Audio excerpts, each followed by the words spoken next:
Thank you everyone for taking the time to tune in today. Today's episode of the Topping Show is probably sponsored by Topping Technologies. Topping Technologies is an IT value-added reseller and services company with a special proficiency IT security. Heck, I see their founder at least twice a day. Guys, he's quite handsome and brilliant. He's me, see, that's the joke. If you're an IT leader or a business owner, reach out to the team at sales@toppingtechnologies.com. Also, still giving away a free flamethrower with every IT purchase with Picatinny rail adapter, so you can mount it to any standard AR-15 like all awesome accessories can be. Go to toppingtechnologies.com and click the flamethrower button to learn more and see me shoot a flamethrower. And lastly, trying to get to 5,000 subscribers by the end of the month, so if you can click that button and tell your friends, I would greatly appreciate it. Now going over to the business part of the podcast, you have Hyundai hitting a new sales record, while others are crashing and burning amid the tariff and the trade wars. Now this is brought to us thanks to Motor1.com, specifically Chris Smith over there, one of their top writers, at least I think so, in which he says, quote, "What tariffs? Hyundai Group just set another sales record. Can anything stop Hyundai and Kia from selling their cars hand over fist?" Which, yeah, fun fact of the day, if you didn't already know, same company, just like how Toyota owns Lexus and Honda owns Acura, what have you, Hyundai and Kia are in fact the same company, which is why so many of their vehicles look oddly familiar. And here you can see one of their, well, in my opinion, bland, boring SUVs, though. I do appreciate the fact that for many years they did make many SUVs with a stick shift, which was a fun, unique thing at the time.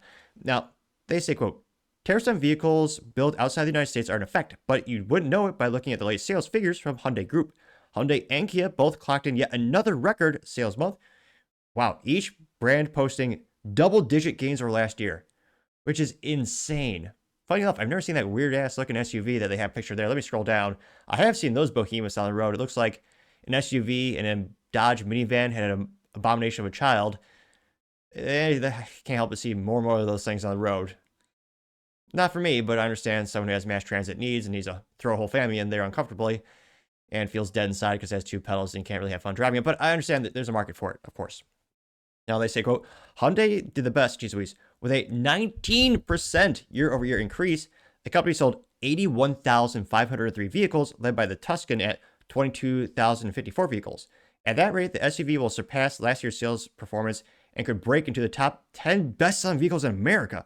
Percentage-wise, the Tuscan was the company's best performer with a 41% increase in sales. Second came in at 30%. The Elantra, proving once again sedans are far from dead." Yeah, yet another business blunder. Ford's deciding to make no more sedans. Yeah. Now, they continue saying, quote, "April sales continue to be upward trajectory with a 25% year-over-year increase in electrified vehicle sales, led by strong demand for the Tuscan HEV. This is according to Randy Parker, president and CEO of Hyundai Motor North America. And the debut of the 2026 Palisade, the seventh best-selling ever total sales record month. In April, sales came across several models, reflect our performance and momentum in leadership in innovation, value, and performance. Meanwhile, at Kia, overall sales were up 14%. For vehicles, the Carnival, which is a funny name, Telluride, another funny name, Sportage, if it sounds familiar, and the K4 set individual records for April sales. The most popular Kia was the Sportage, which found 16,178 buyers for the month. The K4 was a close second at 13,097 units, which, well, sad they don't have the pictures of the vehicles there, but nevertheless. They also know that going by percentages, the Carnival, wow, whipped all the others with a 79% jump. That's insane. Hyundai notes the addition of the Carnival Hybrid trim was a major factor in the sales increase. Now, Eric Watson, the vice president of sales operations for Kia America, says, quote, "Reporting sales records for 7 consecutive months has bolstered the Kia brand, and even more, we remain dedicated to further strengthening our product lineup and enhancing customer satisfaction through ongoing innovation." Which, yeah, I mean, he's going to say, to me, what I know Kia and Hyundai for, which thanks to the Germans are fixed. I only partially kid. Decades ago, some German executives left Volkswagen Group and went over to Kia Hyundai, and they revolutionized the brand, made a lot of the, at the time, things like heated seats were by no means standard as an upsell for pretty much every car company. They made them standard on most Kia and Hyundais, and they brought up the quality, so it was actually not a joke.